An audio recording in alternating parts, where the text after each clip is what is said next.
the bald eagles that, My darling, we could talk about anything you wish to talk about. can we talk about the bald eagles? The one that got the haircut? 13 that they found? Yes. Thank you. And what the symbolism of that? In relationship to what? To Life. Right? this life, yes. Go ahead, Janice. We can start recording. Okay. And why Maryland?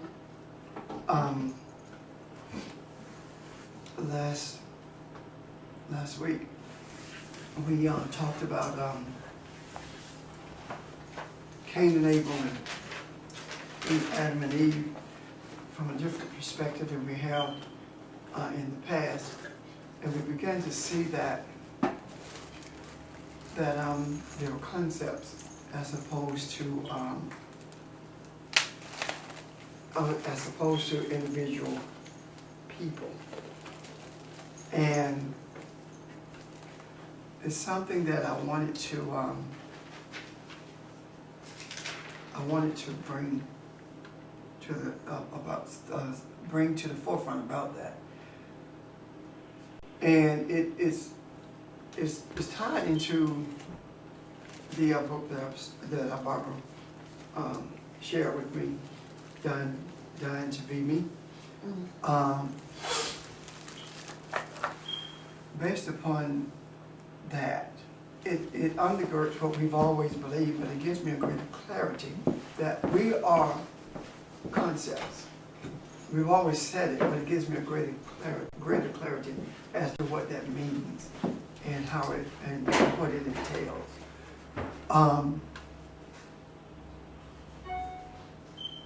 Every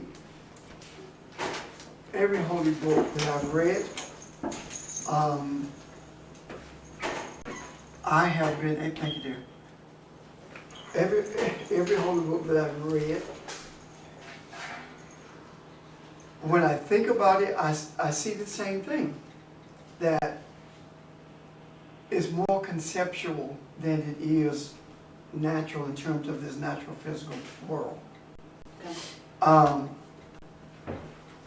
And it brings me to where I began to see a correlation between being a conceptual being and our essence, or the essence of our being. And when we talk about the essence of our being, we are talking about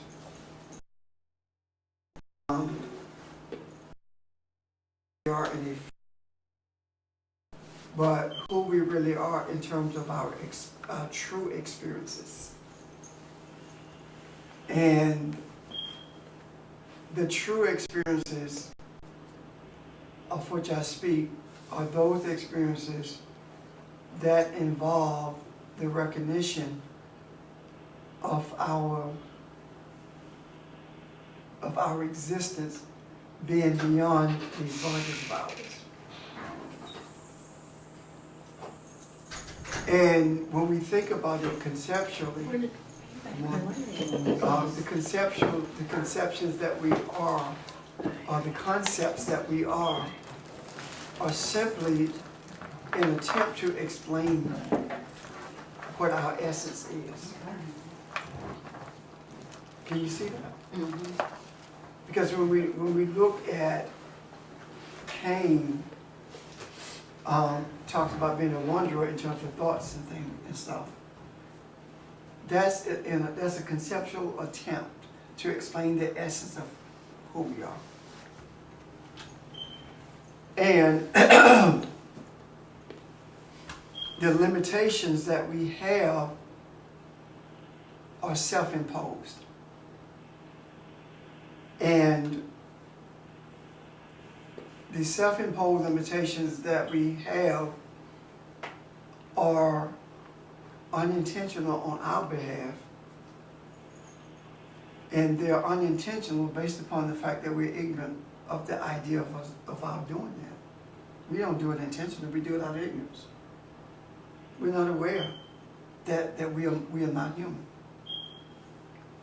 we have always been taught that we are human. Mhm. And when we make excuses for our quote unquote shortcomings, we say, well, I'm only human. And that is an excuse, or that is a way of consciously escaping a subconscious reality. And the subconscious reality that we are constantly escaping from is that we are not human. We are spiritual. We are not spiritual. We are spirit, period. We are not human. I got you, Denise. These representations of us that we call bodies is the thing that makes us say that we are human. The idea of being human is confining. It is restrictive, and it has tight boundaries, and it is extremely limited in its understanding of the environment in which it lives. To recognize, to be aware of being spirit is without bounds, and it leads to a depth of understanding and acceptance of the existing unicity of our being, the oneness of our being, as opposed to being confined with boundaries. We begin to see that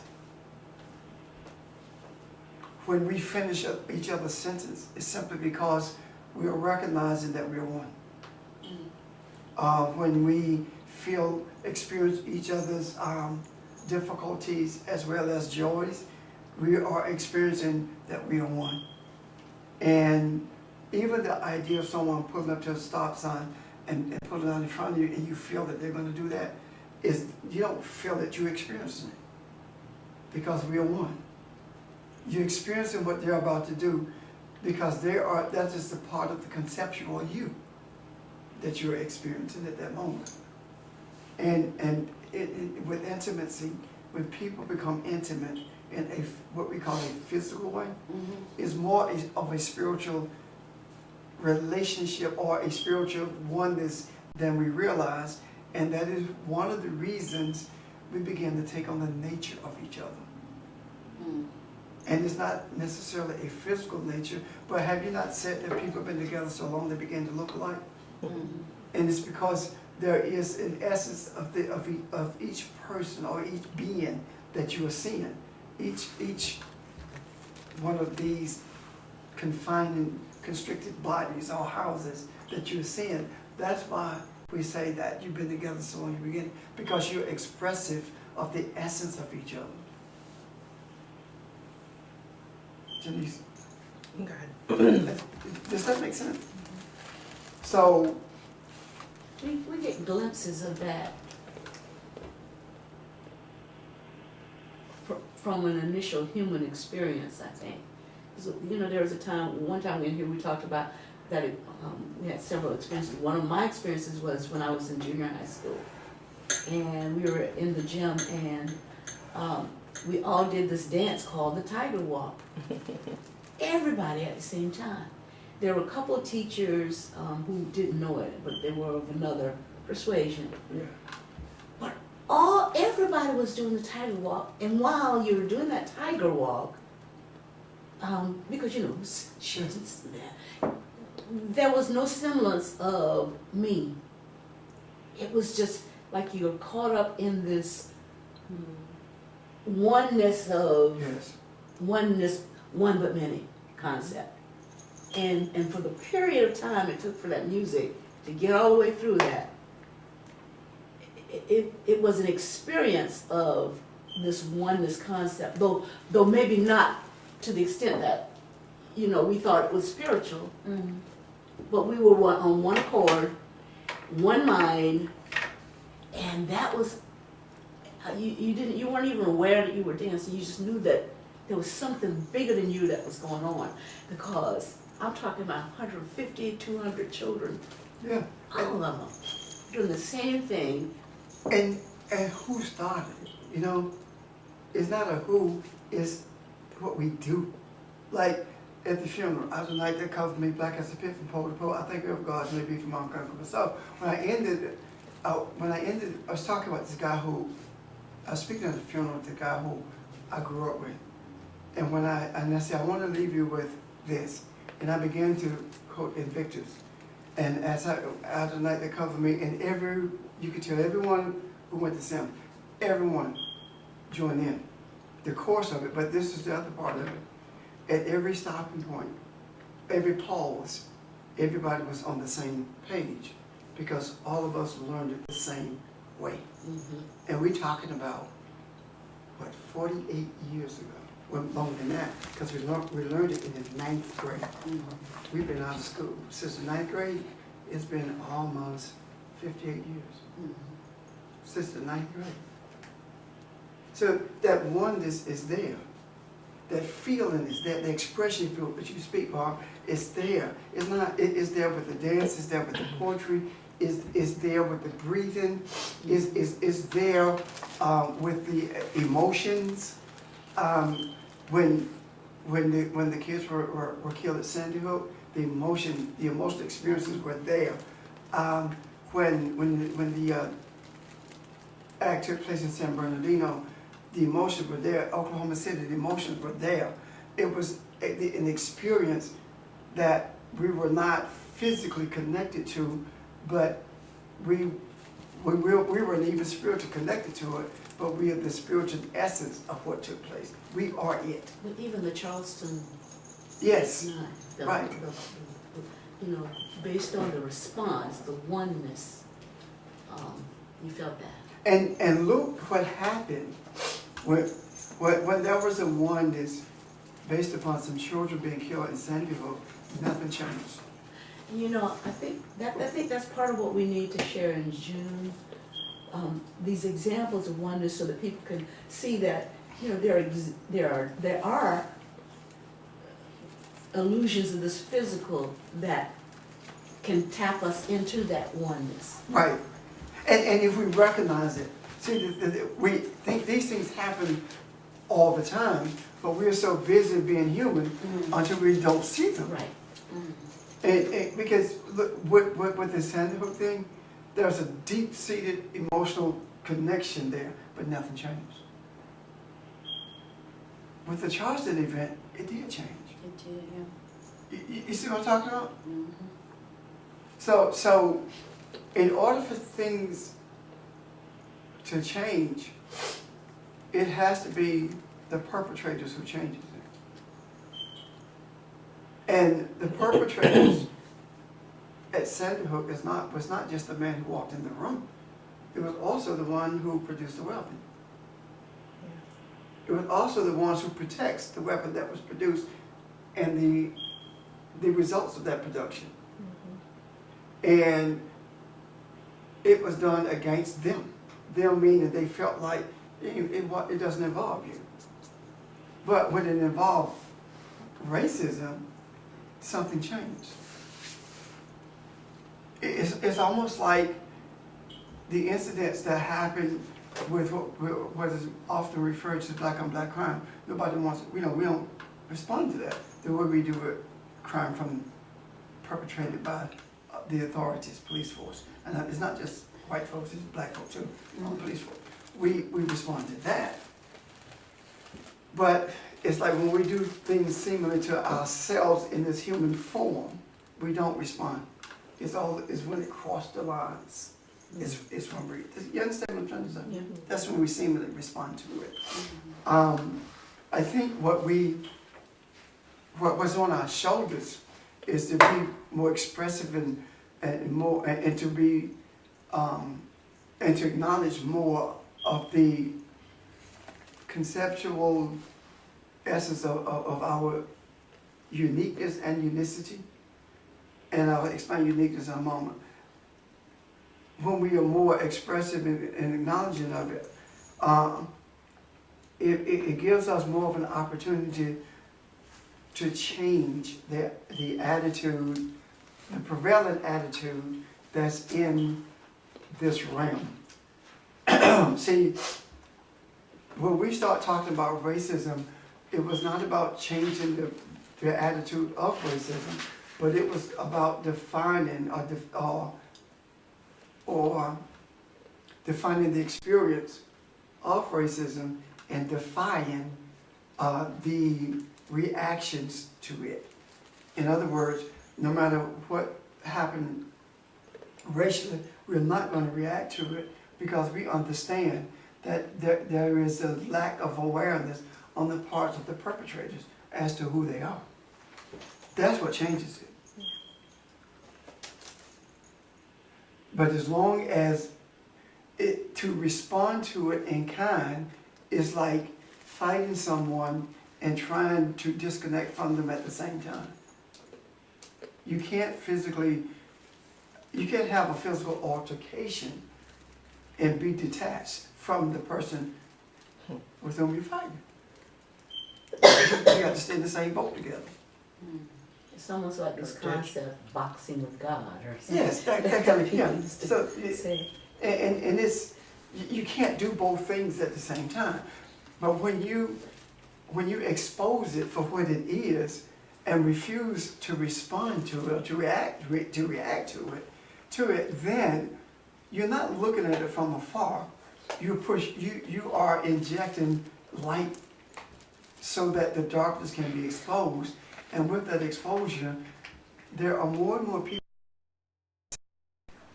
who they are, but not recognizing it, because the expression is all of us, all of mankind are the same. We are one.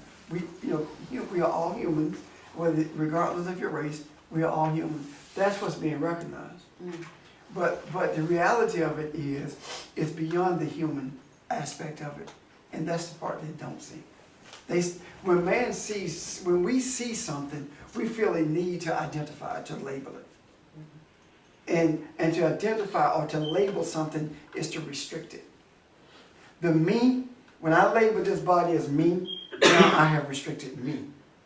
But when I label this body as the vehicle for my presence in this earth that allows me to communicate with others in this realm, then I am truly in this world but not of it. It's no different than this morning when I had a headache, and when I got up, and my first response was to, well, I need to take something for the headache if I'm gonna function. But then it just got out of my, it just left me. So I was on the way, then I remembered again, and then I thought about something. This is your house. Fix it. And I'm driving, and I can sense the flow of me coursing through the areas where the pain was experienced in this body. And as a result of that, it's gone. So to repair this body is no different than the physical being repairing this building, this house.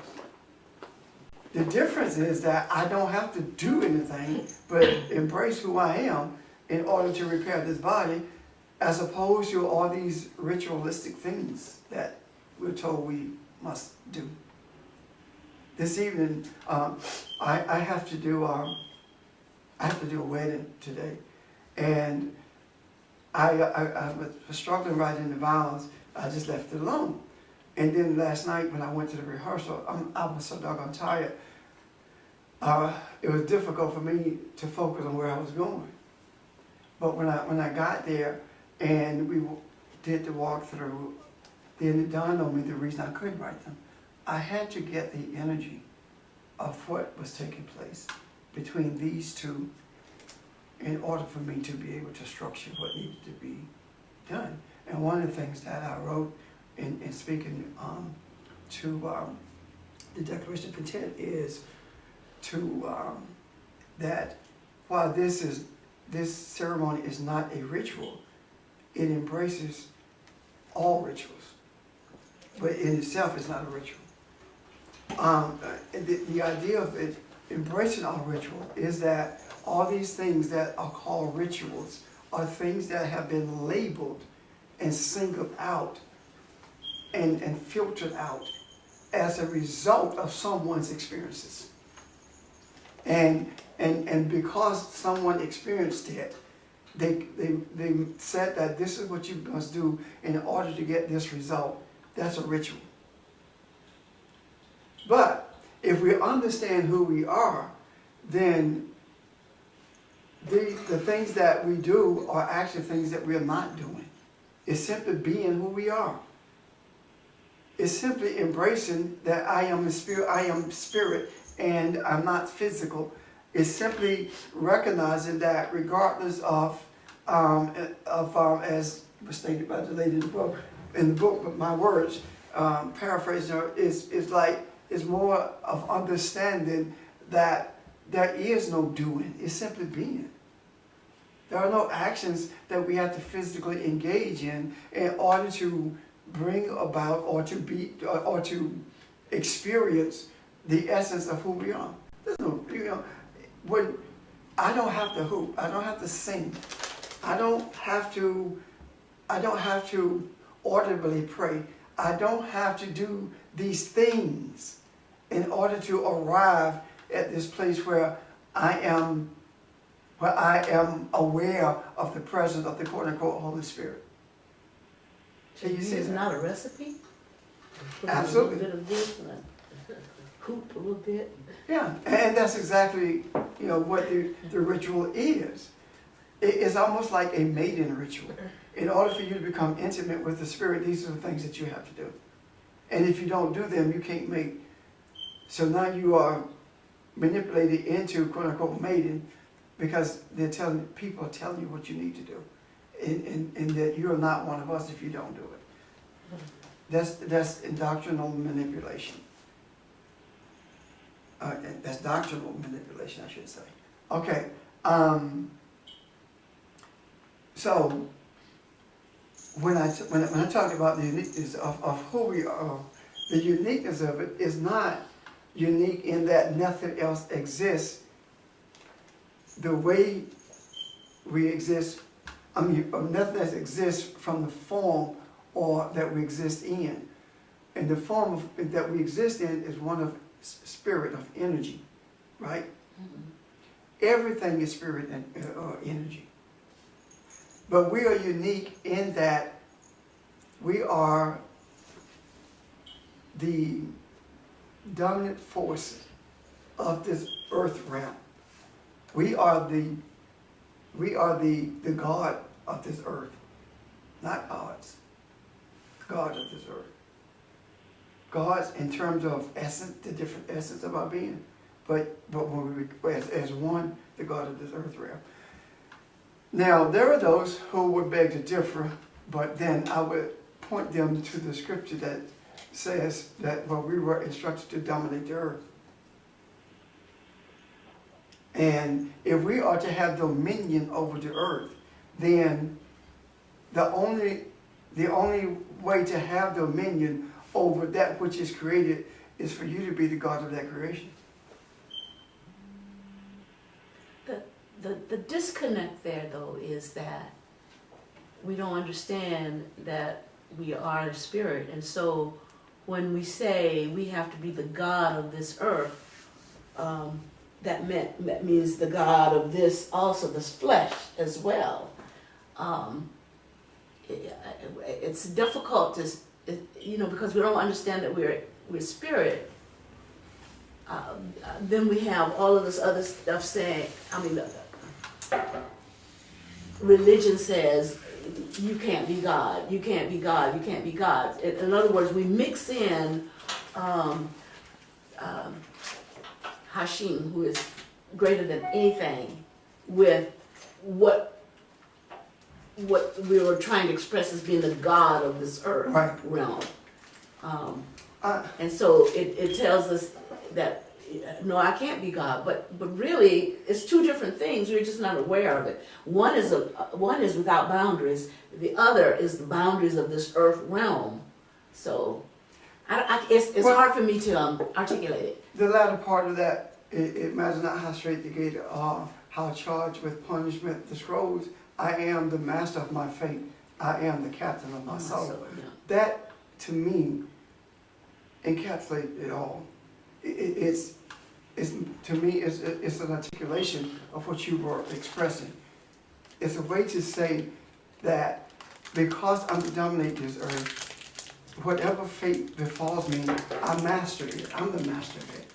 And I am the captain of my soul. I'm the one who guides my soul along this journey. And that's the truth of the matter. And when I think about it, I can see how this could be a guiding force or a source of life energy when Mandela was in prison on Robben Island. This was the thing that Invictus was the poem that he quoted to himself every single day to help him get through that. And in understanding the nature of it. And I had no clue that this would be a subject of discussion, but it does articulate what we're saying when we talk about being the dominant force in this earth. We are the master of our fate. The things that we think, speak, or do, and as humans, determines our fate. And the nature of our journey is in our hands. You determine what emotions you're going to feel. You determine how they're going to affect you. How things are going to affect you. If we truly are embracing the essence of our being, then there should not be any external forces that causes us to feel a certain way that is uncomfortable with who we are. And what I mean by external forces, I'm talking about those forces that are not outside of your body, but those forces whose essence appears to be different than yours. If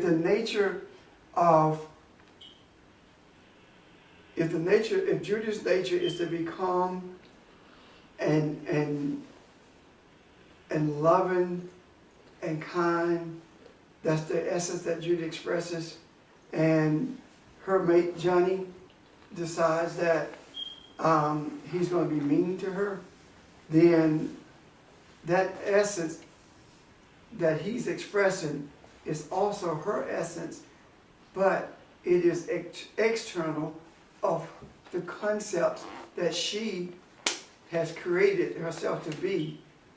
So it bothers her. So in order for her to deal with it, she needs to embrace it in such a manner that will give her the strength to move away from it. And moving away from it is not a physical movement as much as it is putting a wall there. Because you can move out of the house with someone and still experience the same thing. And I do believe that it is easier, not easy, but easier to put that wall of that hedge of protection there when you do separate physically. Then it is easier to do that than it is for you to be there constantly being bombarded by that energy force that's contrary to you and your energy force. Because what happens is that you are like two oxen who are plowing the field. And one decides it wants to go left, the other decides it wants to go right, so you end up going no place. And if you are in that household together, whether it be Judy and Johnny or Judy and whomever, Judy and Brenda, it doesn't matter. If you're in that house or in the same roof together, then you have two different journeys. You're traveling two different pathways. And there are some people who travel a pathway or travel a journey of total adversity. And the purpose of their journey is to mold those who are adverse to to their essence. You understand what I'm trying to say? Mm-hmm.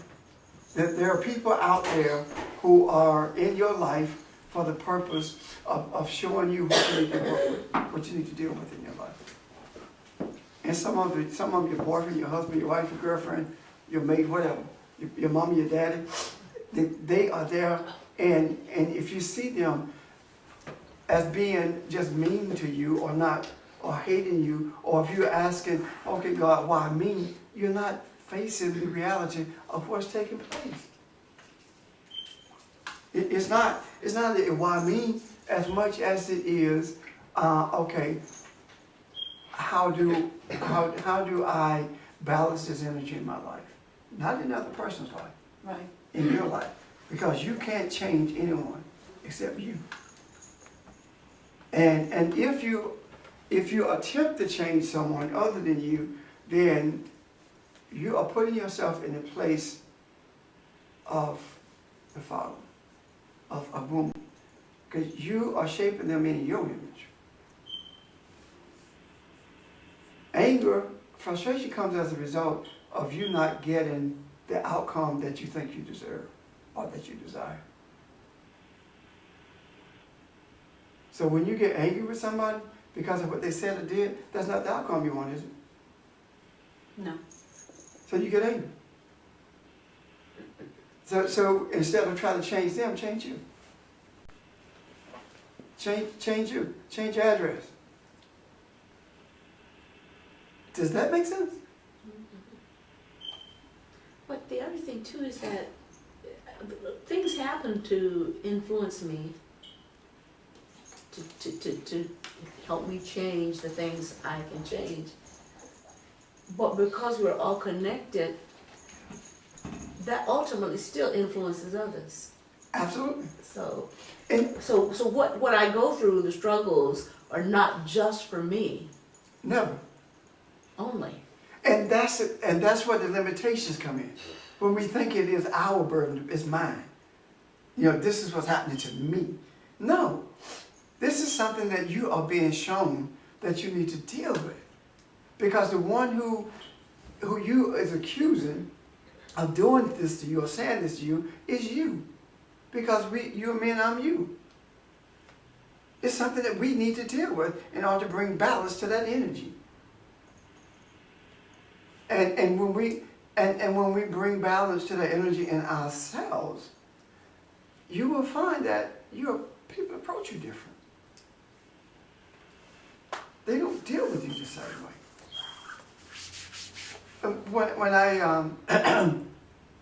When I was talking to the lady on Thursday about the rehearsal, maybe Wednesday, and I said, well, I haven't even done the vows yet. And she says, out of all the people that's participating in the way, you're my least concern.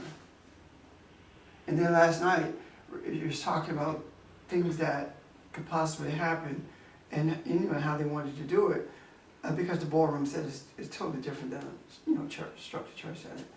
And the young lady says, she says, don't worry about him. Talking about me. She says he could do it on the fly. Whatever it takes, don't worry about it. Where did she get that from? It's in the presentation. It's what she senses from me. That's what she said. Yes, and that's what I'm talking about. That's the kind of peace in the midst of the storm that all of us are supposed to be expressive of, isn't it?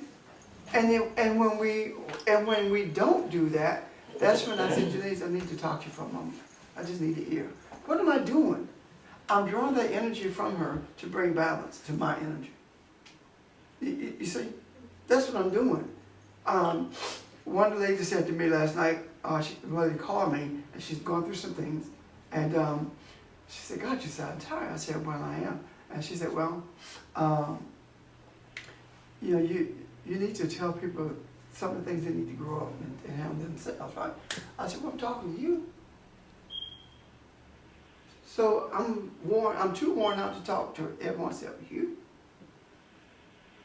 And I don't deal with people who haven't grown up. I have grown to the place where the people I talk to are the people who need to talk to me.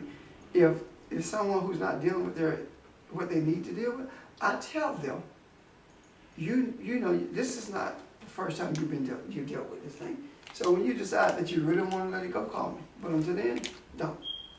That's how I deal with that now. And because I refuse to be an enabler. I'm not going to do that. Does that make sense? Yeah. And I deal with that constantly. That it's my mama, it's the kids, it's everyone who I'm close to saying to me, you need to get some rest. I said, okay, you're right, I do, but let me ask you something. But I'm dealing with this issue, right? Mm-hmm. So if I need to get some rest, why are you calling me with this issue? Yeah. Yeah. So, and then I say, well, I will get the rest, but I must deal with what's put before me until such, till that time. That's one of the reasons I've begun to put on my message when I leave is that I'm currently on vacation. So that, that would be, they'll call, but they won't bother me. Sometimes. There's a way around that message. Yeah, it really is. I guess some of them. Yeah. Yeah. And everyone has certain people who are going to get around it no matter what. Yeah. So, and because you know that they're not going to call you unless there's a dire need. So why is it that I'm so exhausted, but I'm obligated to do what I do? Why? Because the essence of you is beyond, what the physical body may Absolutely. Yeah, you. Absolutely. It's far beyond that. And I'm very much aware of that. Regardless of how I feel, this body feels. When I began teaching, I'm rejuvenated. It's energized because of the influx of light that it takes to see what I see. When I sat down to write last night, I was exhausted, but as soon as I put pen to paper, I wasn't anymore. I mean, just before the first word was written, I felt a surge. That's the experience I'm talking about. This body it's like looking at a house and someone giving it curb appeal or changing the exterior and doing stuff on it, just changing it, and you say, oh, this house has been rejuvenated or remodeled.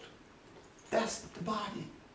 That's what rest is supposed to do. But when it doesn't, that's what we do to this body, to keep it moving, to put one foot in front of the other.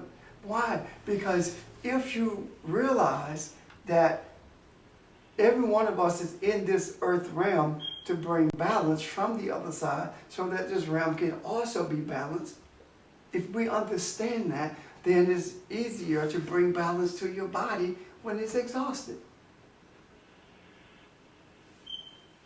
And exhaustion, think about exhaustion. What does that word mean? It means to use up everything, doesn't it? When you exhausted your resources, you used all your resources. When you exhausted this body, you used all the energy, right? Mm-hmm. So, when Jesus said to the disciples that the bread that he eats you know not of, what was he talking about?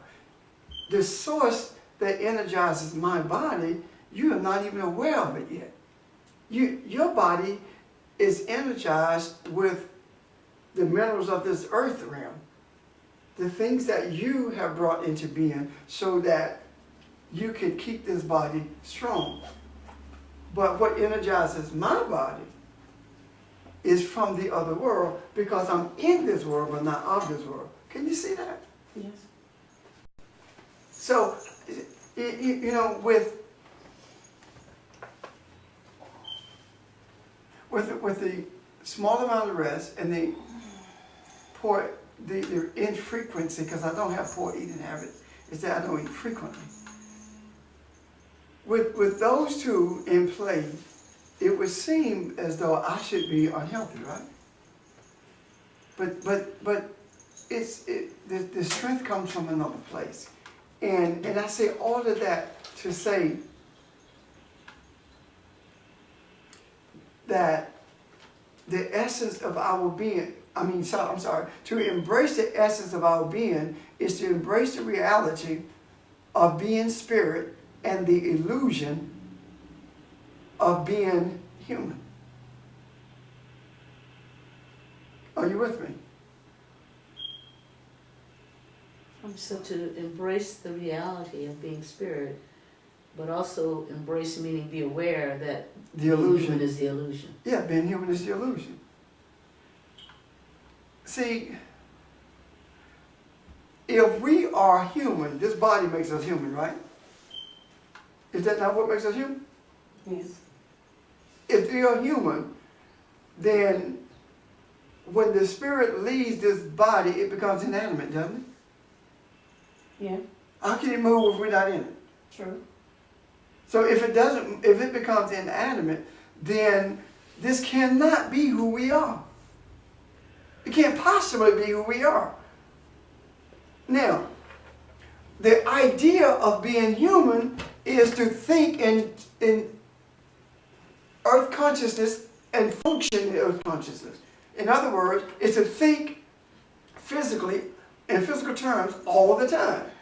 Is to believe that this physicality is beyond anything that we have any control over whatsoever, when the scripture clearly tells us we do. That's the idea of humanity suffers because humanity chooses to suffer. Humanity does not have to suffer. Humanity suffers because it believes it's human and does not recognize that it is spirit. When we recognize that we are spirit, then we begin to function different. We begin to relate to each other in different ways. That's true. When we embrace the idea of spirit, we don't say the same things to each other. When we embrace the idea that we're spirit, the things that we once did because it made us feel good, we no longer engage in that, because it's not about feeling good, it's about balance. Right. That's what it's about. It's not about, here I go again.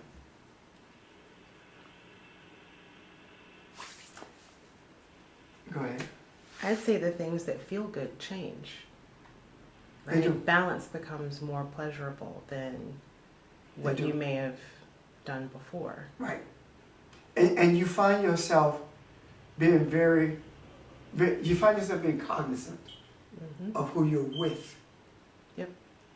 And because we begin to realize more than ever before the exchange of energy that's taking place.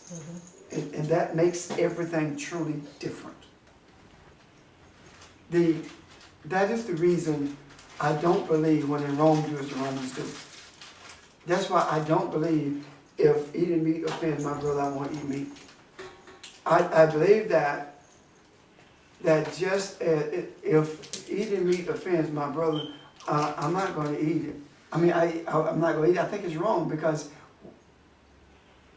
how can what he's doing is offending me. And if you're going to do when in Rome do what the Romans do, when you go be who you are? When you really going to be expressive of the essence of your being, which means that you become an example to those who are not aware of that.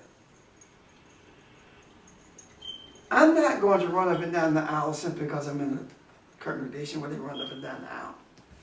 I'm not going to do that. I'm not going to give a hand clap of praise and and holler at the top of my voice, glory, simply because you're doing that. When I know that that is what ineffective and has no real meaning whatsoever, it's simply the evil or the unripened understanding of the earth consciousness. That's all it is. I'm not, there's so many, I'm not involved in this.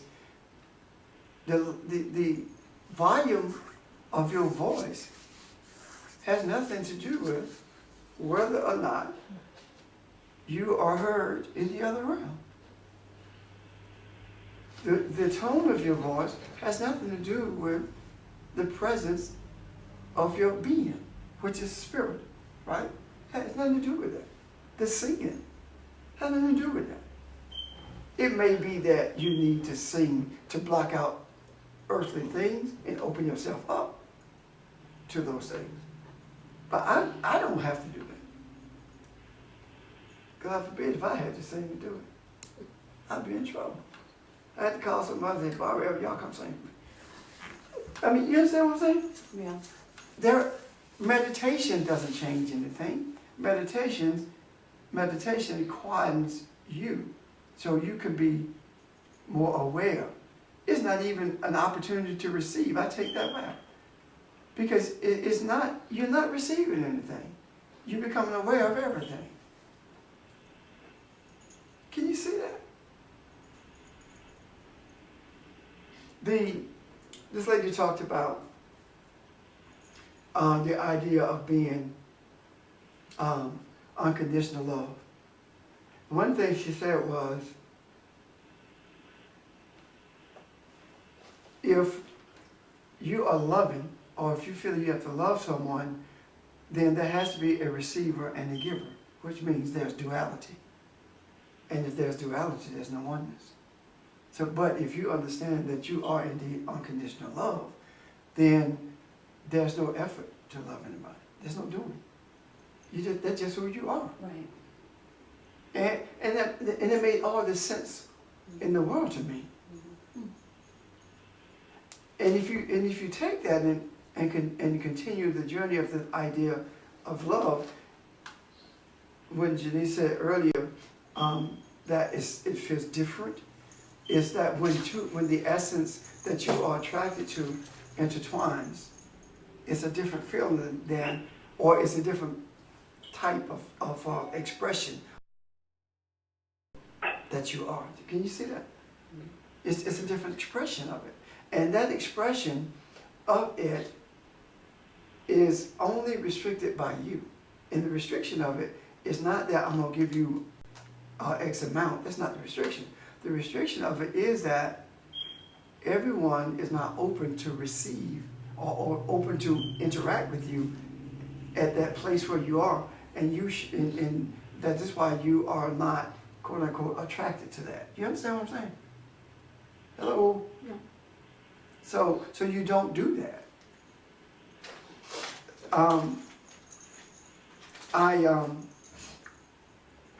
I talked to this young lady who is with child, and they asked her to step down from the choir, and the possibility she will have to go, quote unquote, before the church. They're still doing that. And I said, yeah. And I said, and I said it because I was talking with her about the concept of unconditional love, right? And people love you regardless, and you can tell that by how they deal with you, how they relate to you. And I said to her, honey, this is what you need to do. Go to your pastor and ask him if he believes that you should have, does he believe that a woman should have an abortion? And when you do that, his response is going to be no. So then you ask him, why are you being punished for not having an abortion?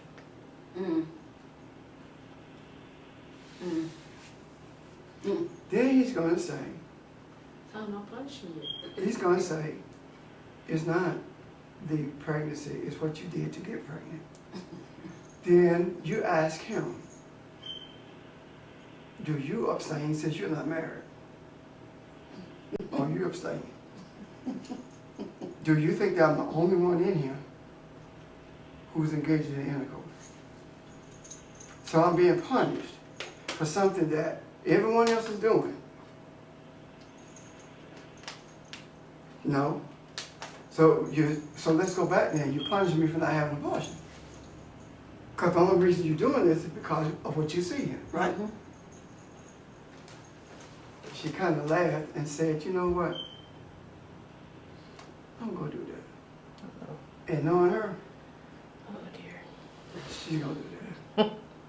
But that's what is unconditional love, regardless of what happens. Now keep in mind, it goes far beyond what I'm talking about. Because you can't say that all life comes to God when she's pregnant, you throw out. You can't do that. Anyway, it goes far beyond that. Unconditional love also extends to those people who rape and murder, serial killers, rapists. The person who in your life who is a thorn in your behind, you know, one who just constantly like a ball on your butt. You know, that's you have to be unconditional love to them as well. Now, unconditional love doesn't mean that you let people wipe their feet on you. Unconditional love also means that you let people know where you're coming from. I feel like I brought this up once before, but I'm still kind of amazed that it's a thing. I don't know exactly where it is in Europe. It may be Great Britain or something like that, but there is an organization that is trying to encourage people who are pedophiles to step forward and become part of support groups and deal with, I guess, say with inappropriate attraction or something like that before they become offenders.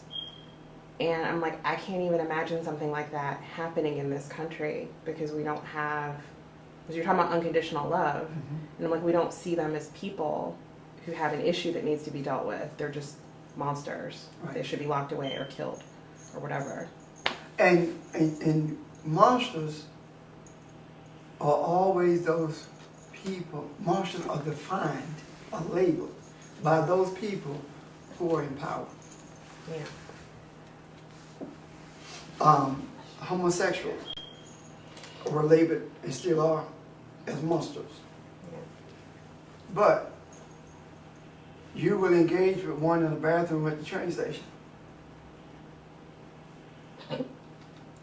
That's what happened. You talking about politicians? Yes. Yeah. Yeah, you call them monsters. But you will engage with one in the train, you know. You get picked up at the airport because you tapping somebody's foot in it. That kind of thing. The wide stand through. It was in the paper a few years ago with this congressman. They were homosexual meeting in the airport and tapped each other's foot under the stall. And he was doing that, but it was an undercover policeman. Yeah. Tap the wrong foot. I mean, but they're labeled as monsters by the same people who are perpetrators. You see? Are the policemen just trying to keep people from having sex in the bathroom? I don't know why they did it. That just really seems like a strange I just happen they did it. thing to be. Like, why are you spending your time doing that? Sorry, it's weird. There's nothing else you can do as an undercover policeman than go in the Well- bathroom and wait for somebody to tap your foot.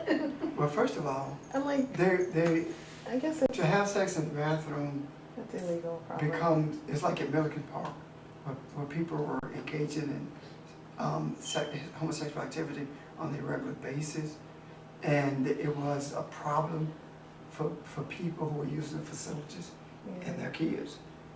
Same thing at Cleveland Park as Palmer happened, and it became a problem in that airport for people who use the bathroom. Yeah. So, Okay, that's fair. so that's one of the things that precipitated this. And to me, rather than label people as monsters, find out why they do what they do. Because you know, it's said that monster pedophile always, that there's no quote unquote cure. But you cannot believe that these attractions can't be harnessed.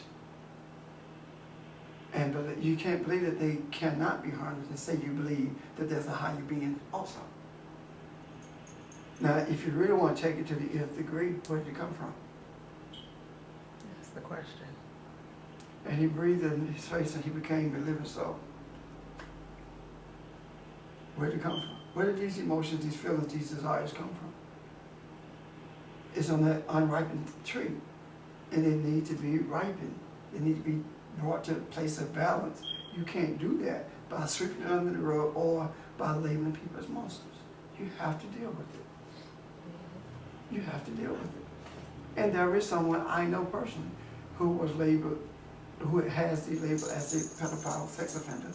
And I have walked this person through some things, over the years, and that's something that's totally under control of them.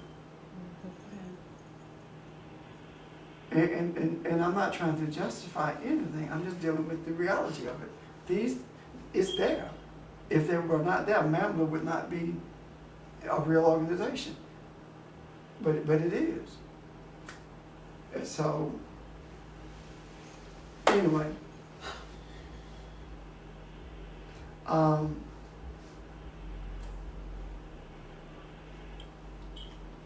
guess the bottom line of the whole discussion is the idea of embracing the being that we are. When we talk about set the direction of your intent and just be, the questions are, what is the direction of your intent and how do you set it?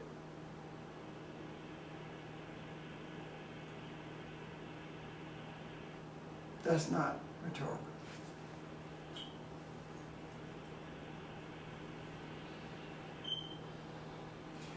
Okay. The direction of your intent is to, intent means to desire. So to be whatever, to desire to be what you were created to be. Meaning spirit and one with all mankind. Now think about this. That's one question, right?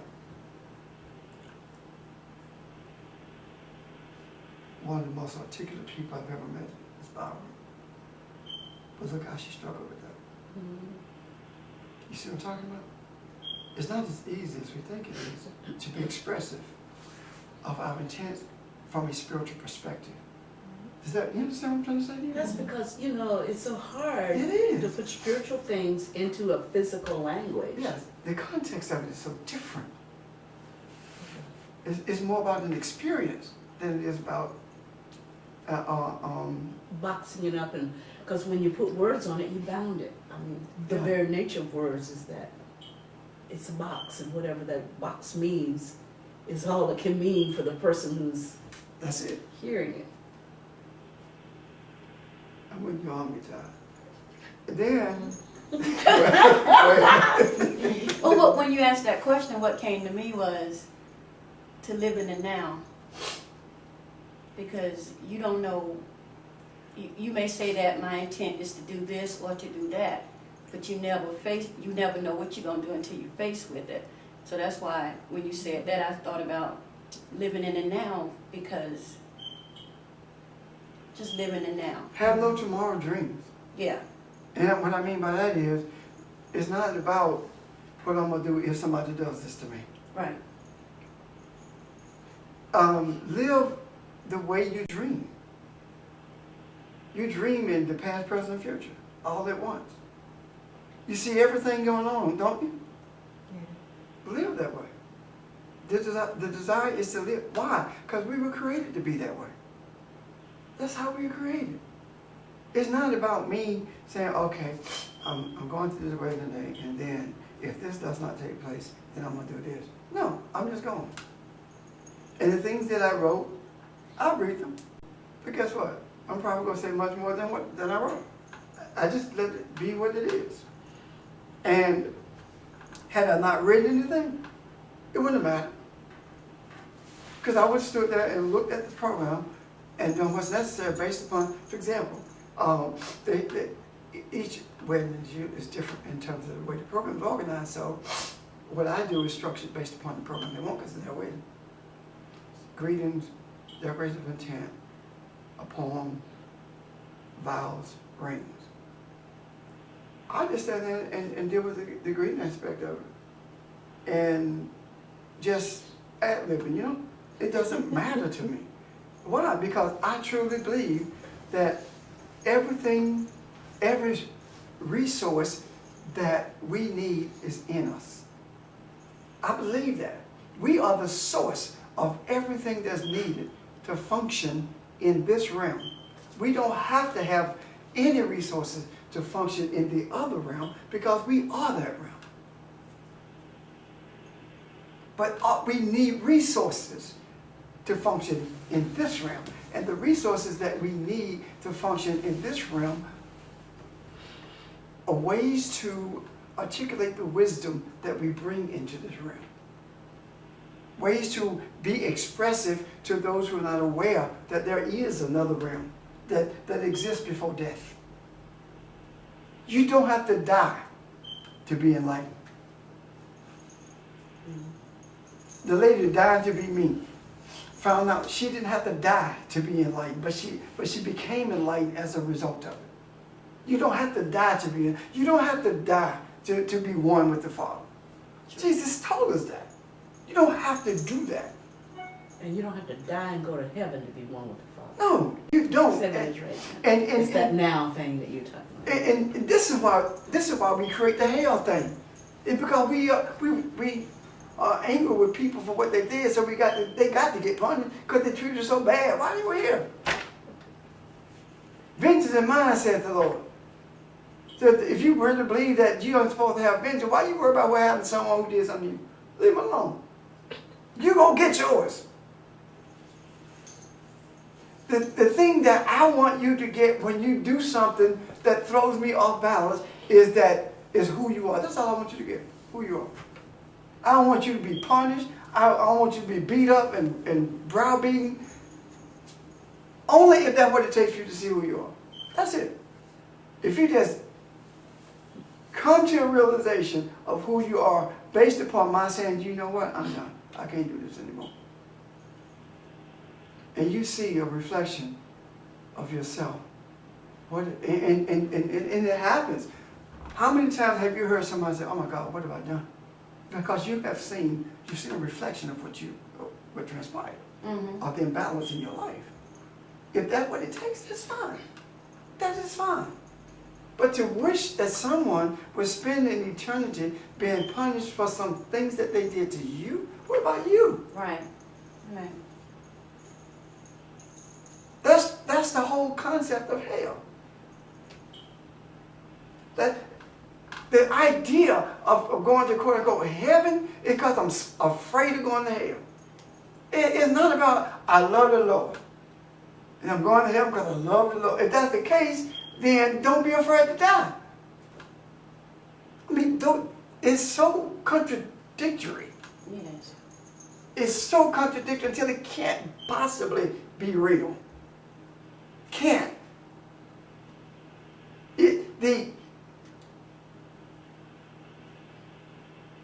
The idea of fear itself should be foreign to us. And the more I thought about the experience of this lady and how we talked about fear, some time ago we talked about that in depth. The more I thought about this idea of fear, I began to see we live a constant life of fear. And one of her mantras is live life fearlessly. Yes. Can I respond? I'm sorry. Yeah, you can. Sure. I'm glad. So I can take it.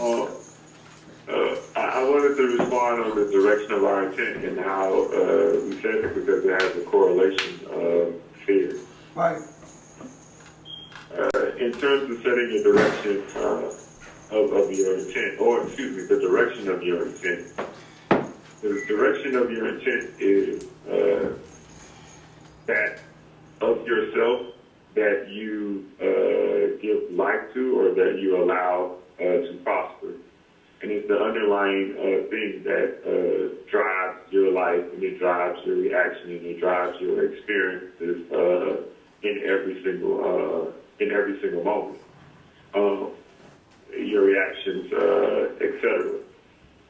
It is something that is definitely a big part of you, or the part of you, like I said, that you're allowed to live, but is below the surface. In regards to how do you set it, and it's more so, or rather, I would say rather than saying how do you set it, it's how do you let it thrive, because you set it by letting go.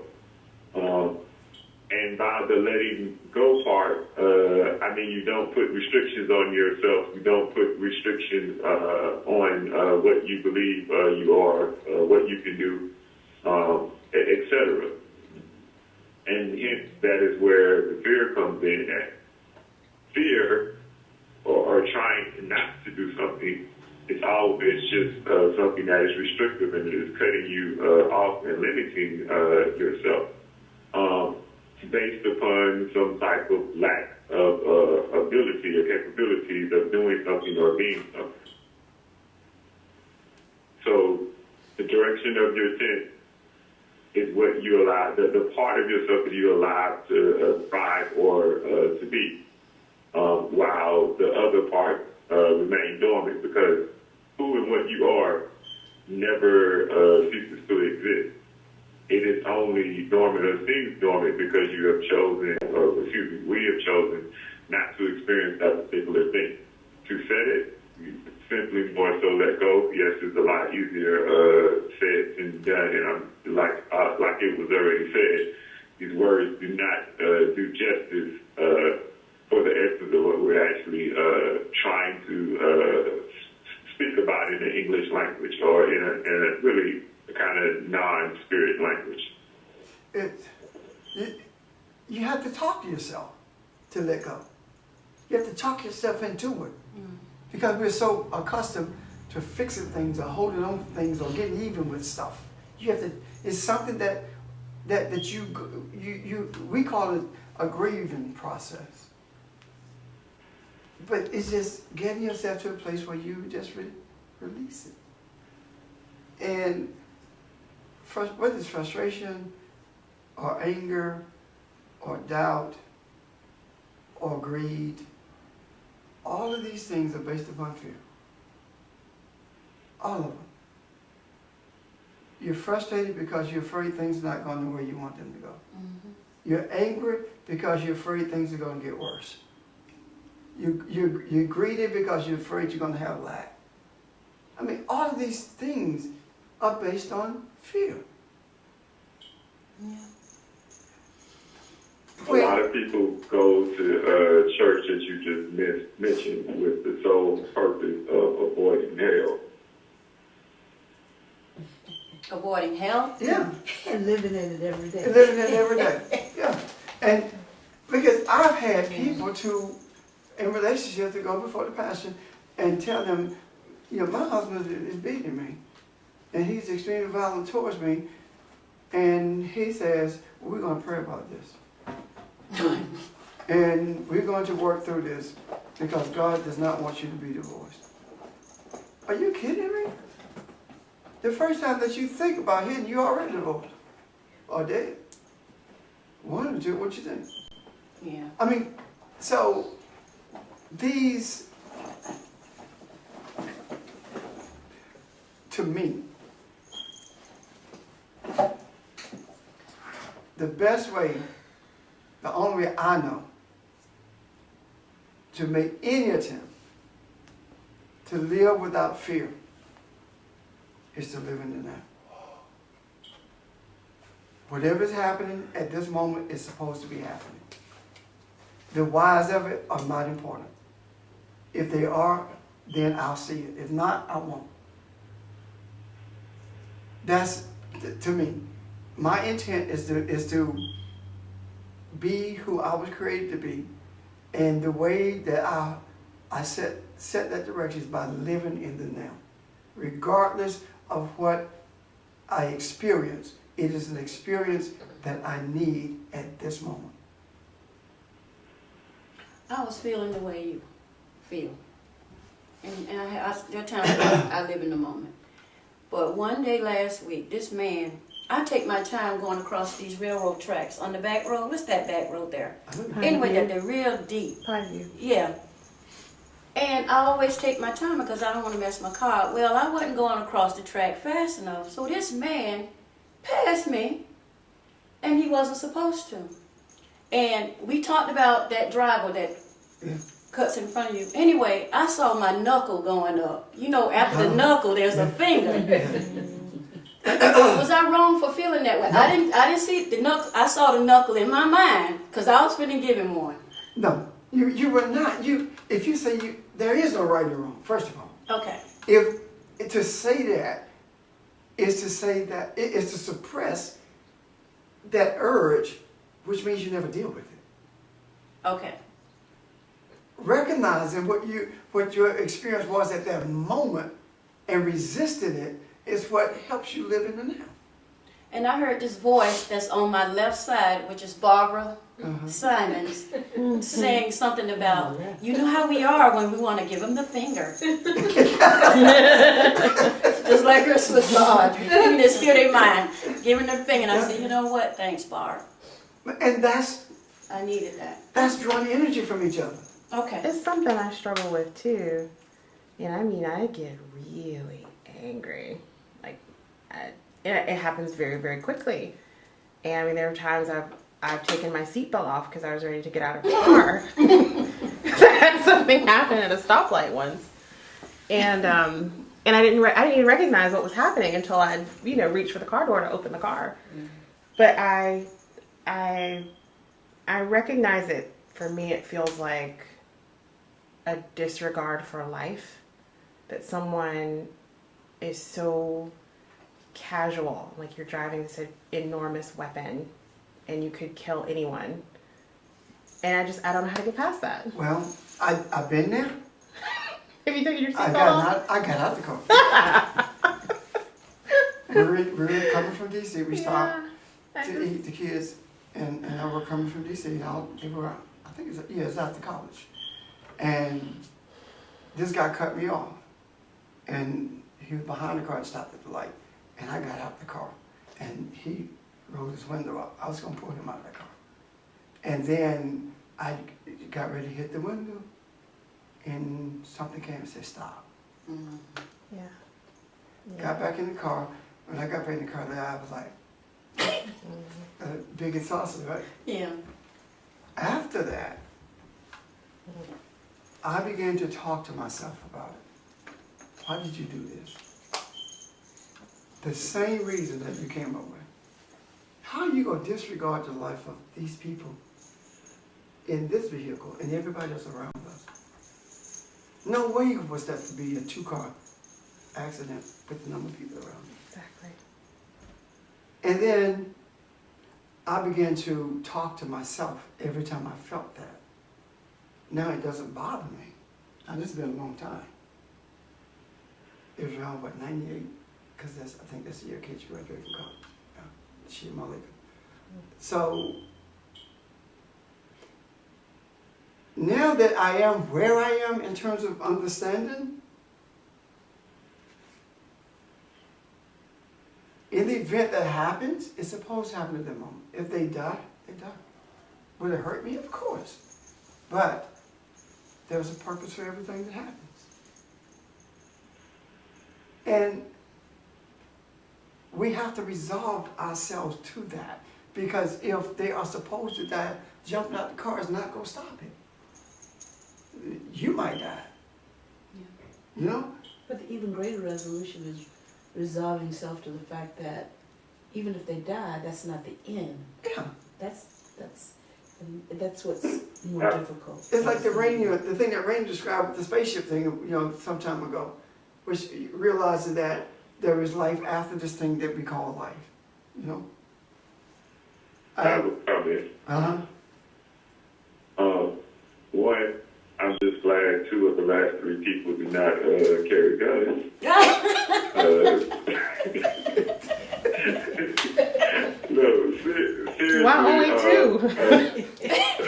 One of them does. Used to.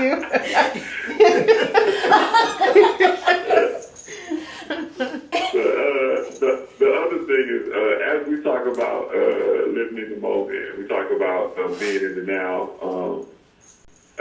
When we think about it, it is not a person amongst us who has ever actually failed in the now. You persist on. We persist on. And as Pastor Richard just said moments ago in regards to something being right or wrong, and what actually came from that, like the moment is undefeated.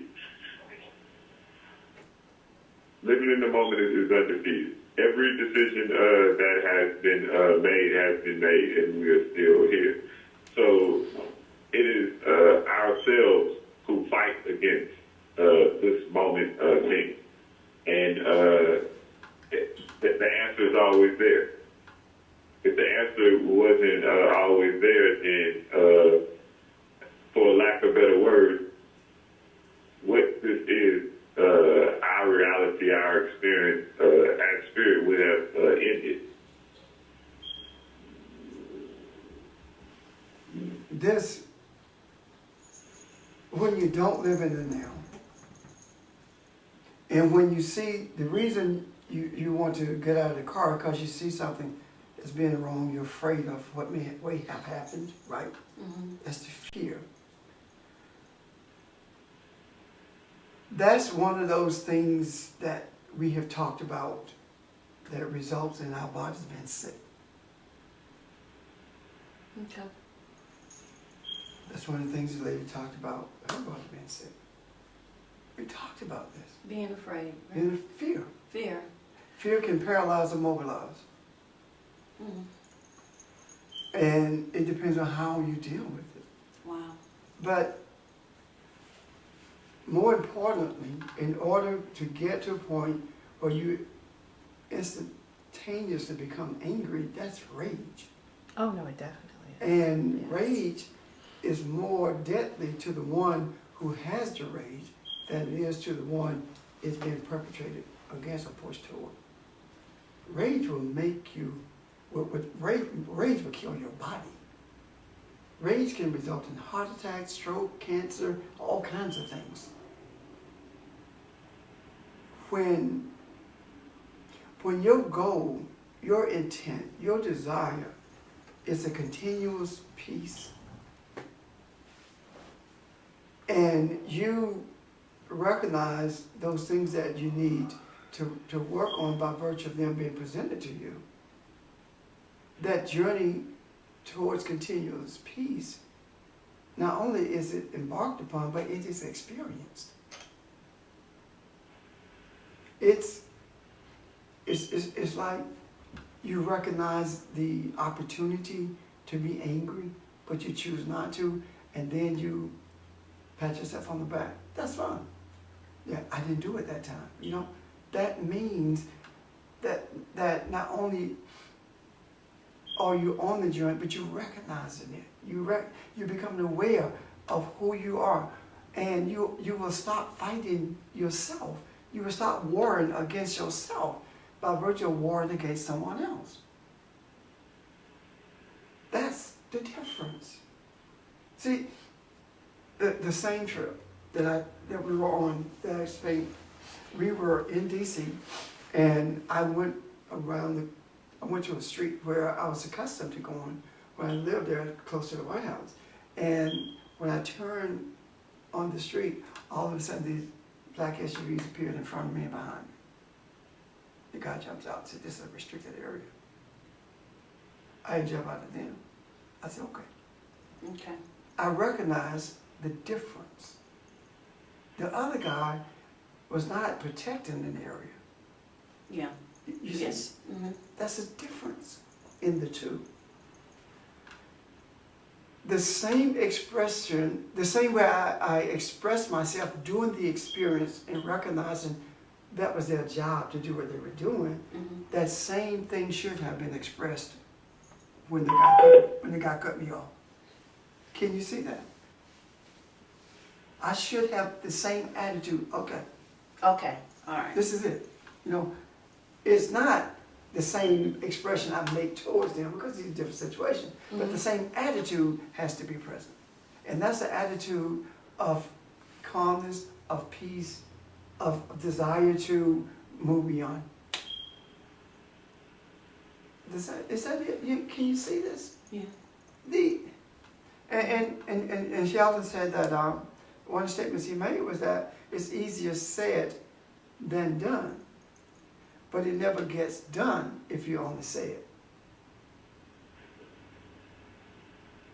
If you just say it and don't work at it, it doesn't get done.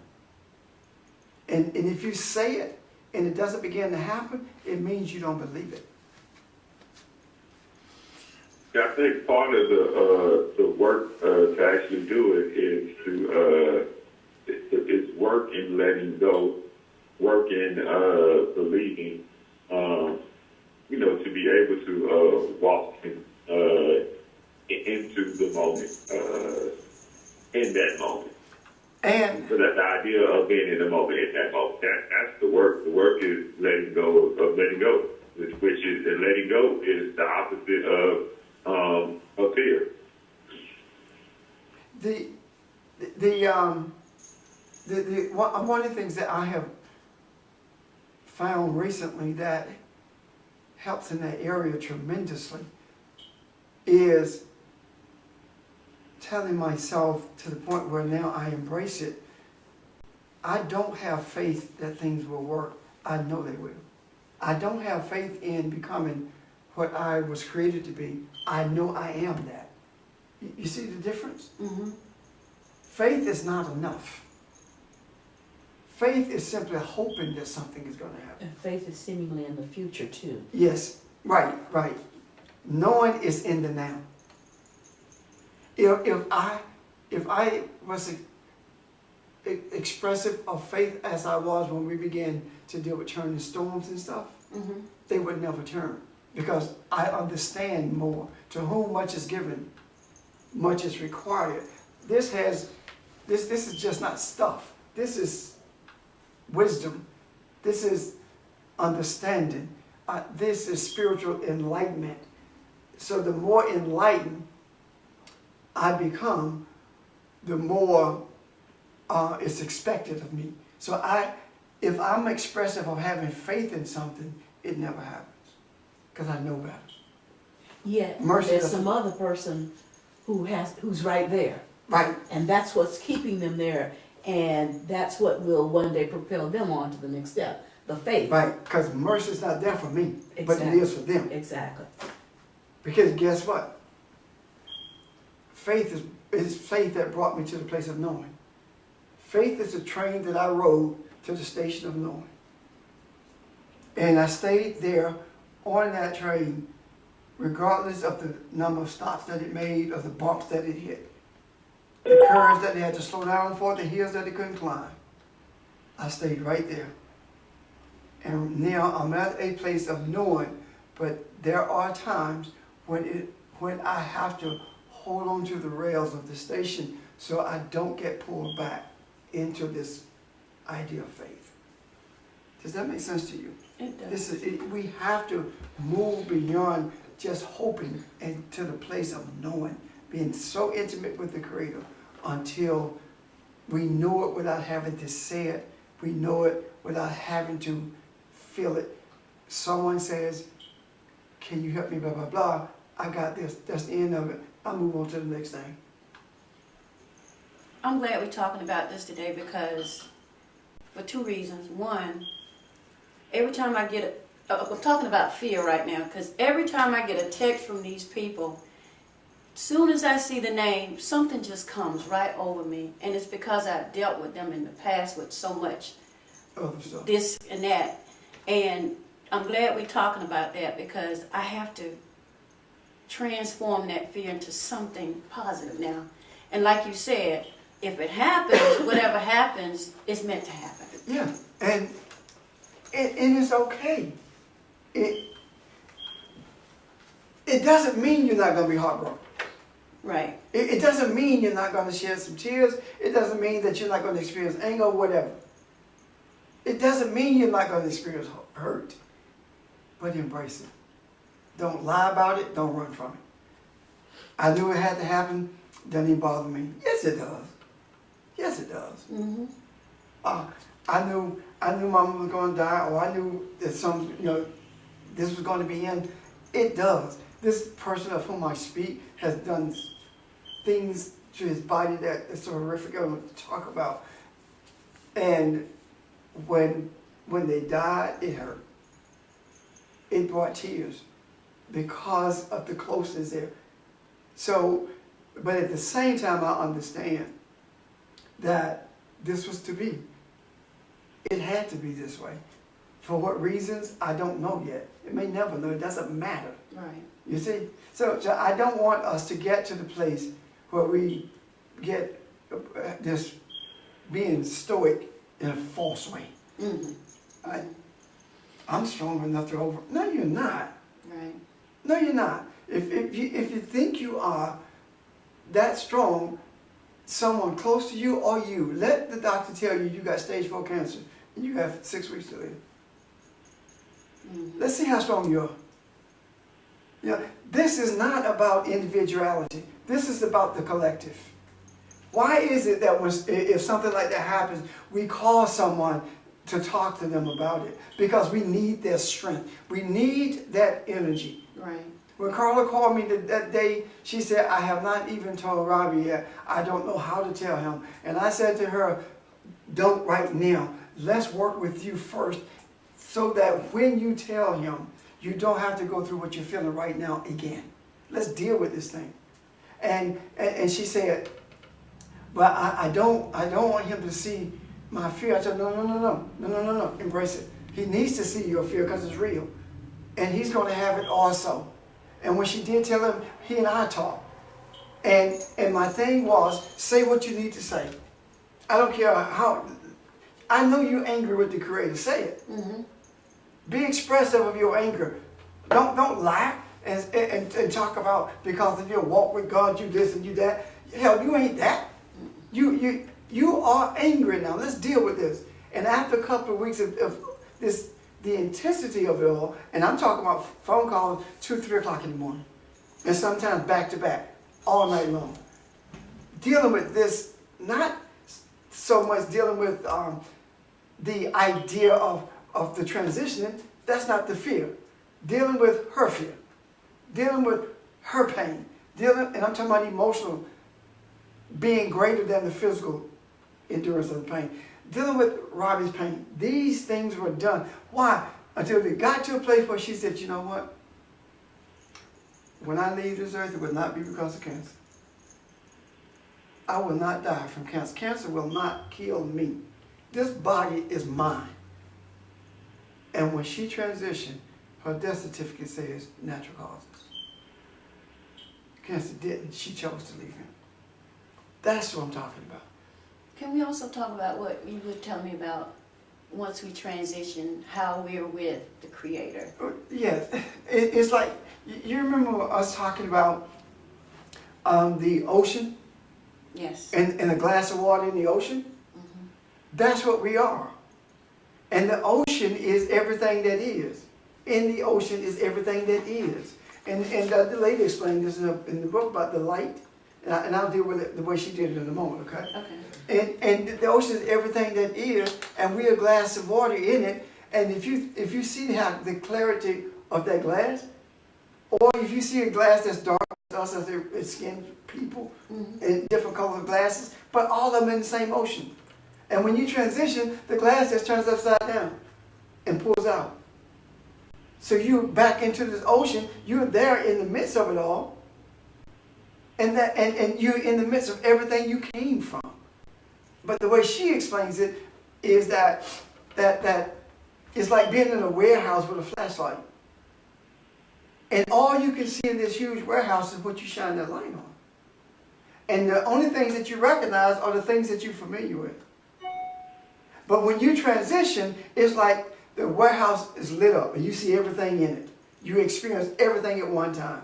You don't have to move to the warehouse looking for anything. You experience it, and not only do you experience it, you know what you're experiencing. Because at that point, you recognize something. You have been one with the Creator all the time, but you couldn't see it because you were relying on your senses, your natural senses, to define things. You only see with your eyes and not your eye. And Did I do it justice? but that reminds me of the guy that wrote the poem, The Footsteps. Yes. How when he was walking and then he realized, you carried me up anyway. And that's the sense of it all. That, and this is the thing that gets me. It's not Jesus who's carrying. It's us who's carrying each other because we are each other. You cannot limit it to one source. Right. That where I am, you shall be also. Or that same word that says that where I am could also be translated as that which I am. You can be also. Wow. Can you see that? Yes. And if you can embrace that which I am, you can be also. That's saying you are everything that I am and more. And that's right now, because I am is present, right now. Right now. Present tense. Right now. It's never I was or shall be, it's I am. That's the all-inclusive power that's inherent in that kind of a statement. So transitioning is not an end, and we say this over and over again, and I know we believe this, but when something happens with the transition, there is a lot of pain to deal with. The question is, how do you deal with it? How do you deal with it? I remember when we were at Miss Florence's funeral, we were standing out there talking after we left the sanctuary, the church building. We were in the parking lot. And several times the personnel had to come and say, we need to leave because we got to get to the cemetery before it get dark. And it was, we had plenty of daylight. But we were talking for so long, it was not like a sad occasion. Right. It was more of a fellowship to the extent that the funeral home personnel was baffled by how people were interacting with each other. And let me show you, I want you to introduce you to so-and-so, oh, that's the cousin I've not seen in a while, come on over, that kind of thing, as opposed to what we normally experience. So now, was there pain there? Oh yeah, yeah. But the response to it was different. We don't cry because the person is gone. We cry because we miss their body. Not even their presence, just their body. Yeah. Because if your brother in Maryland, if you didn't see your brother for 5 years or for a year, you didn't see him for a year. You're not crying. Right. Let him die. Because you know that body's not in this earth anymore. Well, you ain't see him anyway. Right. But the physical presence is gone. You see the difference? Yeah. That's what the emotional attachment is, because we don't have opportunity to actually see them again. And one of the things that pushed me very hard to understand this thing that we call death is my thoughts about babies transitioning. Everyone who dies is frozen in time. Everyone who dies is what? is frozen in time. Because what they look like before they die is what we see.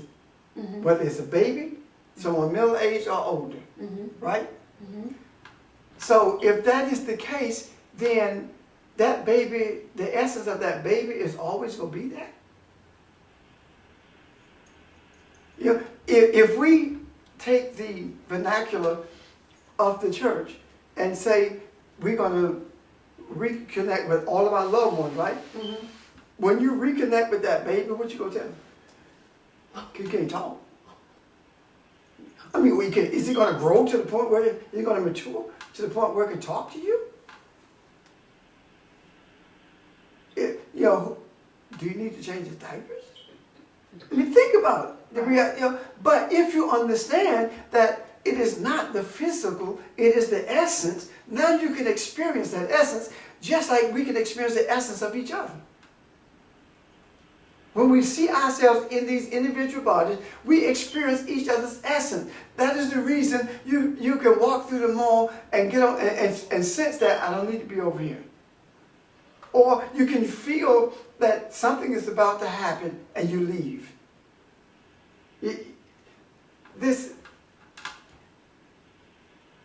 There were kids involved in a house party and they streamed it. And someone called the police and the police watched the streaming and went to the house. Well, there were some kids in that house who shouldn't have been there and they knew they shouldn't have, but they were trying to be there simply because they want to belong. Mm-hmm. But something, as they put it, said to them, you need to go. And they left the house, and right after they left the house, the police came and raided the house. Why did they feel it and the others didn't? I'm saying the others did too, but they ignored it. That's the essence of the presence. That's what I'm talking about. One of the boys, his brother was killed. He said that he felt that it was his brother who was saying, you need to go.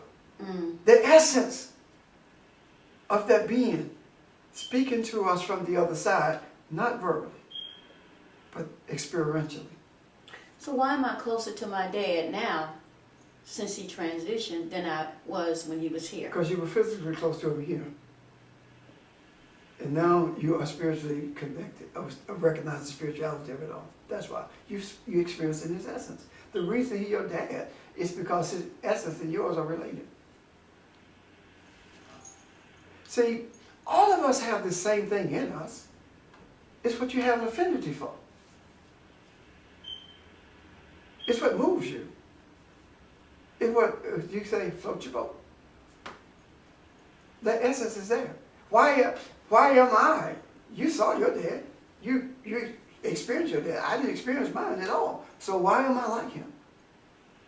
What is it that makes me like, be an example that he was? Or be the essence that he was? What is it? That my mannerisms, my speech, the way I deal with people, what makes that happen? Why is that so? It could not be because I learned it from him growing up. No. It has to be because the Creator intended for this essence to be in the earth. And in order for this essence to be in the earth, George Clark Sr. and Betty Rose had to come together. That's what had to take place.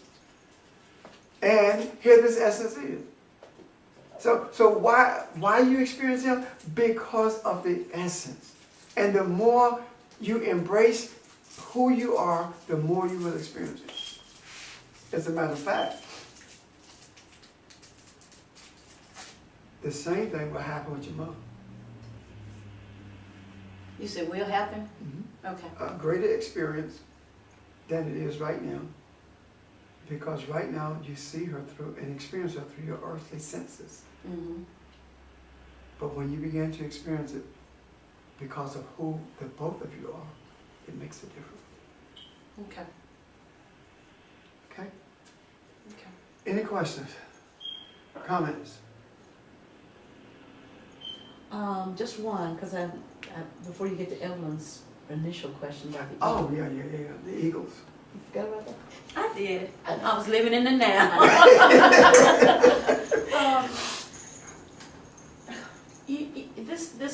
This phrase, there but for the grace of God go I, has been ringing in my head, and now I know why it hasn't set right with me. Because when we say there for the grace of God go I, it implies that the grace of God is not with whomever I'm comparing myself with. Yeah. Whether it's someone who has cancer or someone who's an alcoholic, whatever, Right. is saying that I'm putting myself, that God is with me but not with that person, which is not the case at all. And so it's one of those phrases that has to just go to the wayside, because it is not a phrase that says that I care about my fellow person. Blessed and highly favored, same thing. Yeah. So I'm highly favored and Ellen is not. when you said that, you remember when Richard said that they say, "But for a fortune there goes I." Yes. It's a cultural thing. Yeah. Our reliance and is on something that we don't see with these eyes, the spiritual. The cultural reliance is on the material things. But for fortune, that goes I. If we didn't have the money that we have or the access that we have, I would be just like that person. That's what they're saying. Which implies that person is second. Second, yes. So, and both of them need to go by the wayside, because we are anything that results in differentiation need to go by the wayside, because all of us are the same. We don't have what we have to distinguish us from anyone. We have what we have to share with everyone. Everyone. We are in the process of doing the kitchen. And everyone with whom I speak asks what you're doing. I tell them I'm taking cabinet because we're redoing the kitchen. Their response is the same. But you know what? You need to, because of the number of people that come through the house and people entertain, and some say it's not your house anyway, it's everybody's house, that kind of thing. That's why we have what we have. It's not for us. It's to be shared with everyone. And when we see that, it's not about how much, it's about what you do with it. It's not how much, it's what you do with it. It's not whether I live off of Clemson Road or down the street. It's about what I do with it. Think about the people who live off there on Forest Drive, where their heads were when they flooded, when that water came in the house. We here, we have arrived. We got lakefront property. Yeah. You see what I'm talking about? Oh, yeah. Yes. And then all of a sudden, boom, and the people down the street saying, "We don't have no lakefront property." We got late, but You see what I'm talking about? Yes. Yes. So that's one of the things that we have to be cognizant of, so we don't do as the Romans do when in Rome. Gotcha. Okay. Period. Now, the next paragraph. The eagle represents royalty, kingship. The eagle's wings are so powerful until you could actually hear them if they're close enough, whoosh, when they flap. The average eagle's wings has a span, I think it's somewhere between 5 and 8 feet. Eagle's vision is sharp enough to read 2-inch letters at I think it's 10 miles away. It can swoop down and get its prey at speeds that should break its back, or if not its neck. The eagle has teaches its young its ways by pushing it out of the nest, but not pushing it in terms of pushing it over, but turning the nest, the thorns in the nest up, so it becomes uncomfortable for the young to be in the nest, and the young gets up on the side of the nest and he pushes him off and swoops down and catches him until he learns to fly. So the eagle represents the things that we call discomfort, the things that teaches us that what's in this nest, the things that we see as discomforting are not things to destroy us, but to help give us the courage and strength to do what we were brought here to do, and that is to fly beyond this earth consciousness. But until we become eagles, we live in an earthbound society, which means that we think we're chickens and ducks, and we can't fly. If we can't fly but so high. But we always return to that same place. And the eagle always builds its nest above in the highest peaks in order to protect its young, but also it is able to oversee everything that's beneath it. But yet it respects it all, as opposed to being destructive towards it. So it is representative of an essence that is above and beyond what we experience as individuals, as humans. So it is a spiritual message that speaks to those who are willing to listen. When the Native Americans said that, the Native Americans said we're one with the earth. We're one with earth consciousness. That's why they could do so much. Until they came in contact with a group of people who said there's no such thing as being one with the earth, and began to, and as all of indigenous people did, they began to lose that to a huge degree. The 13 eagles that died, to me, and someone else may have a different understanding, it has multiple meanings to me. First of all, 13 is the number that ties everything together. That's what it represents. Jesus was the 13th disciple. There were 12 and then Jesus was 13. He held all that together. The 3 and 1 is 4, which is creation. So that brings everything, that makes everything new again. So the wisdom, them dying, says to me that the wisdom that this nation has relied on is dead, and we are at a place where a new, fresh type of wisdom is beginning to permeate this earth realm. It also represents rebellion too, that the number 13, so Yes. it can be a spiritual message of the rebellion that's going on right now as well. Before that, we created new creation. Because the rebellion, Gravity and rebellion. it's an upheaval taking place, and the systems are not being destroyed as much as they're being renewed Okay. to be beneficial. But you can't build a house on that same foundation until you push the other house down. You can't lay a new foundation until you dig up the old one. So the whole idea of what Barbara is saying is intertwined in this, and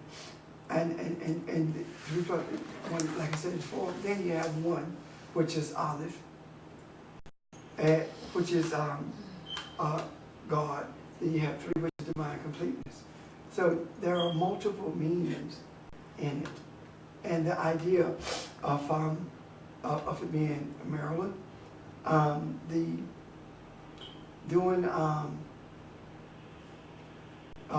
think it was during the Civil War, was it, that the capital was moved to Maryland?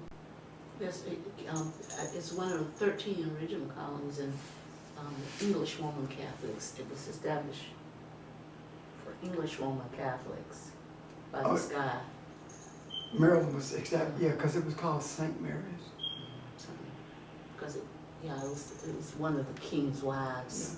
Yeah. Maryland. Okay. But it served as a temporary capital during one of the wars to hide it. And then they moved, that's where the temporary capital was, but then it also served as a military base in Annapolis. They moved the military base from Annapolis to the Pentagon in the 50s. During World War II, to protect it from attack from the sea. Okay. The idea of, as Barbara said, the 13 original colonies, Everything in this nation is founded on those 13 original colonies. The concept of those 13 original colonies is what stimulated, is what brought about the manifest destiny, the doctrine of manifest destiny. And that's the doctrine that says that God created this earth for the exploitation of man, and all the land that we cover belongs to us.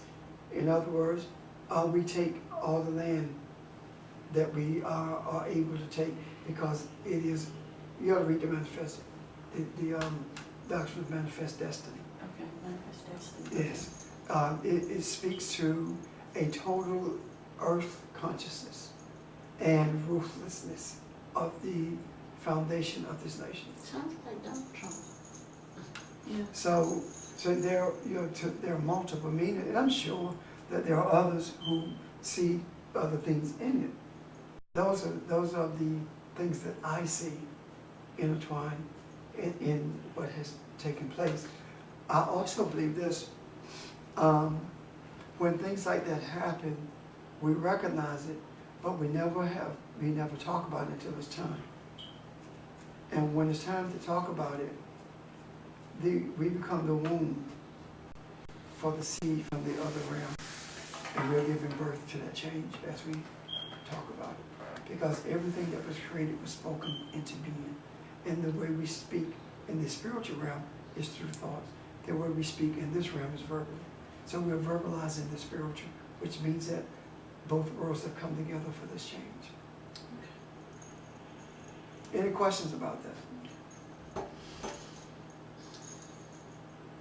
Okay, that's it. We're done.